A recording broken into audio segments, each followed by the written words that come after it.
1,00,000 మంది శివభక్తులతో కలిసి మహారుద్రాక్ష పూజలో పాల్గొనండి. వెంటనే కాల్ చేసి మీ పేరును నమోదు చేసుకోండి.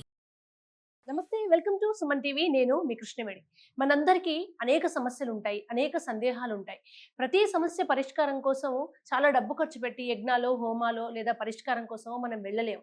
ఇంట్లోనే సులభంగా ఎటువంటి ఖర్చు లేకుండా మన సమస్యలకు పరిష్కారం ఉందా, ఉంటే అవి ఏంటి? ఈ ధర్మ సందేహాల్ని మనకు ఇవాళ వివరించడం కోసం మనతో పాటు ఉన్నారు ప్రముఖ జ్యోతిష శాస్త్ర మరియు మంత్రశాస్త్ర పండితులు, ఆధ్యాత్మికవేత్త బ్రహ్మశ్రీ కొండవీటి దత్తాత్రేయ శర్మ గారు ఉన్నారు. గురువు గారితో మాట్లాడదాం. గురువుగారు నమస్కారం. నమస్కారం అమ్మా. చాలా మందికి నరదృష్టి, నరఘోష ఇలా చాలా బాధపడుతూ ఉంటారు. కానీ ఇది అదే అని తెలిపే సంకేతాలు ఏమైనా ఉంటాయా? ఉంటే అవేంటి? నరఘోష వచ్చింది, వీరికి నరఘోష ఉంది అని తెలియటానికి ఫస్ట్ సంకేతం తలనొప్పి. తలనొప్పి కలుగుతుంది.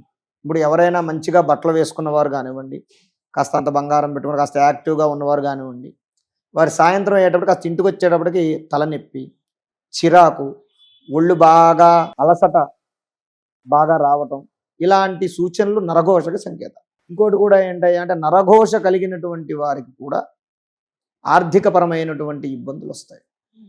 ఆ నరఘోష మామూలుగా వీడు బాగుపడుతున్నాడు అని అనుకుంటే దానికేం కాదు. నరఘోష వల్ల కూడా మనిషి మీద కొన్ని ప్రయోగాలు చేస్తూ ఉంటారు. అంటే వాడు బాగుపడకూడదు. ఇప్పుడు మనం ఉన్నాం, గుళ్ళోకి వెళ్తాం, మనం ఏం చేస్తాం, అయ్యా నేను బాగుండాలి, నేను నా పిల్లలు బాగుండాలి, కొబ్బరికాయ కొడతారు. కొంతమంది ఉంటారు, వాళ్ళు ఏం చేస్తారంటే కొన్ని తంత్ర పూజలు లాంటివి చేయిస్తారు. వాళ్ళు ఎలా చేయిస్తారు? నేను బాగుపడాలి అని చేయించరు, పక్కన నాశనం అయిపోవాలని చేయిస్తారు. దానివల్ల ఏమవుతుందయ్యా అంటే ఎప్పుడైతే ఒక మంట తోటి అన్నం ఎలాగైతే వండుకుంటామో అలాగే ఆ మంట ఇంటిని కూడా కాల్చేస్తుంది. అలాగే మంత్రం ఎంత ఉపయోగపడుతుందో తంత్రం అంత నాశనం చేస్తుంది. అలా ఈ ప్రయోగాలు చేయించిన వాళ్ళు ఉంటారు, అంటే మనం బాగుపడకూడదని పూజలు చేయించే వాళ్ళు ఉంటారు. అటువంటి ప్రభావాలు మనిషి మీద ఎలా చూపిస్తాయి అనంటే ఇప్పుడు ఊర్లలో చెడు చేతాల చేతబళ్ళని అవని ఇవని కొన్ని చేయిస్తూ ఉంటారు. అయితే అలాంటి ప్రభావాలు ఉన్నప్పుడు ఎలా సంకేతాలు ఇస్తాయి అనంటే ఇంట్లో ఎవరికో ఒకరికి ఇంట్లో బాగోకపోవడం, ఎవరి మీద అయితే చేయించారో వాడు బాగానే ఉంటాడు, కానీ వాడికి మానసిక ప్రశాంతత ఉండదు.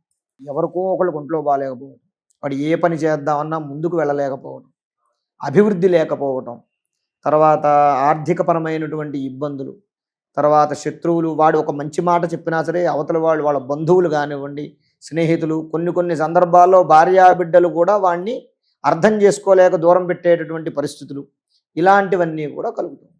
అంటే వాడికి ఏదైతే వాడికి ఆనందము, ఆరోగ్యము, ఐశ్వర్యము, సౌఖ్యం ఇవన్నీ ఉన్నాయో వాటన్నిటి నుంచి దూరం చేసేటటువంటి కలుగుతూ ఉంటుంది. ఈ సూచనలు ఎవరైనా మనకి ప్రయోగం చేయించినట్టు లెక్క. కొంతమంది ఉంటారు, కొన్ని ప్రయోగాలు ఉంటాయి. అవి ఎలా ఉంటాయంటే నిమ్మకాయలు కానివ్వండి, కోడిగుడ్లు కానివ్వండి, లేదా పిండి బొమ్మలు కానివ్వండి చేసి వాటికి ప్రయోగం చేసి ఒక శక్తిని ఆవాహన చేసి వాళ్ళ ఇళ్లలో పడిస్తూ ఉంటారు. అది తెలుసో తెలియకో పిల్లలు లేకపోతే పెద్దవాళ్ళు ఎవరిలో ఒకళ్ళు దాన్ని ముట్టుకోవడం వల్ల, దాన్ని తొక్కడం వల్ల, ఇతరత్రా చేయడం వల్ల ఆ ప్రయోగం యొక్క శక్తి వీళ్ళకి నెగిటివ్ ఎనర్జీ కింద ఇంట్లో పట్టేసుకుంటుంది. ఇప్పుడు ఒక్కోసారి ఇంట్లో ఎవరో ఒక్కళ్ళు ఉన్నారనుకోండి, ఇంట్లో వాళ్ళు ఎంత పెద్దవాళ్ళు ఎంత ధైర్యవంతులైనా సరే ఒక్కడు ఇంట్లో ఉన్నప్పుడు కొంత భయం అనేది కలుగుతూ ఉంటుంది. ఏదో గజ్జల శబ్దం వస్తుందనో, వెనకాల ఎవరో ఉన్నట్టుగా ఇతరత్రా ఇవన్నీ కూడా మనకి వస్తూ ఉంటాయి. ఇవి నరఘోష వల్ల కలిగేటటువంటి సూచన. నరఘోష వల్ల వాడు బాగుపడిపోతున్నాడు అని ఏడ్చేవాడి వల్ల మనకేం కాదు. ఓ కొబ్బరికాయ దిష్టి తీస్తే, ఓ నిమ్మకాయ దిష్టి తీస్తే, లేదా ఒక గుమ్మడికాయ దిష్టి తీస్తే, ఓ ఉప్పు దిష్టి తీస్తే పోతుంది. కానీ వాడు బాగుపడకూడదు అని ఆలోచించేవాడు ఎవడైతే ఉంటాడో వాడి వల్ల మనకి నష్టం.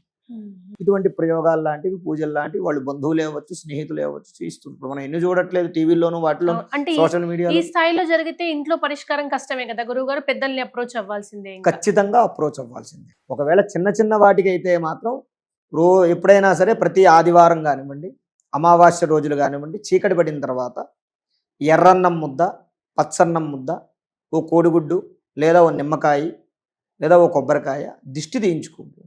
అసలు వాస్తవంగా అమావాస్య వస్తే ఇంట్లో ఉన్న వాళ్ళందరూ దిష్టిలు తీయించుకుంటే మంచిది. పిల్లలకి కానివ్వండి, ఇంట్లో పెద్దవాళ్ళకి కానివ్వండి తీస్తే దాని ఎఫెక్ట్ అనేటటువంటిది, ఆ దిష్టి ప్రభావం, నరఘోష ప్రభావం అనేది వాళ్ళ మీద ఉండకుండా ఉంటుంది. అంటే ఎఫెక్ట్ పడదు. ఇంకా మరీ ఉధృత స్థాయికి చేరి మనం చెప్పుకున్న వాటిలో వస్తే మాత్రం ఖచ్చితంగా పెద్దవాళ్ళని సంప్రదించాలి.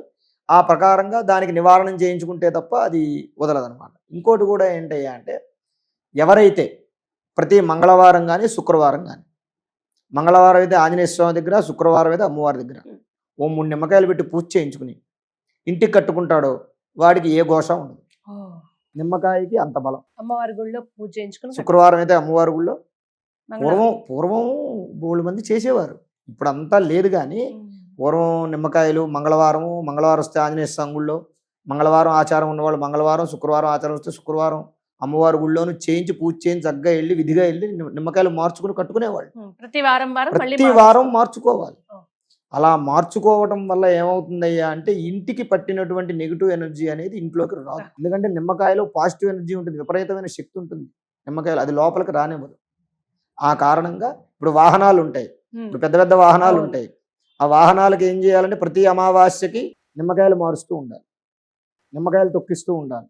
ఓ 6 నెలలకోసారో 3 నెలలకోసారో, ఎప్పుడైనా ఆదివారం అమావాస్య వచ్చిన రోజుల్లో ఉంటుంది. ఎప్పుడైనా అప్పుడు వచ్చినప్పుడు ఏం చేయాలంటే మనం తిరిగే వాహనాలకు ఒక గుమ్మడికాయ దిష్టి తీసుకొట్టేయాలి. అప్పుడు ఏమవుతుందంటే ఈ వాహనాల మీద నెగిటివ్ ప్రభావం అనేది పడకుండా ఉంటుంది. అప్పుడు వాహన ప్రమాదాలు లాంటివి జరగవు.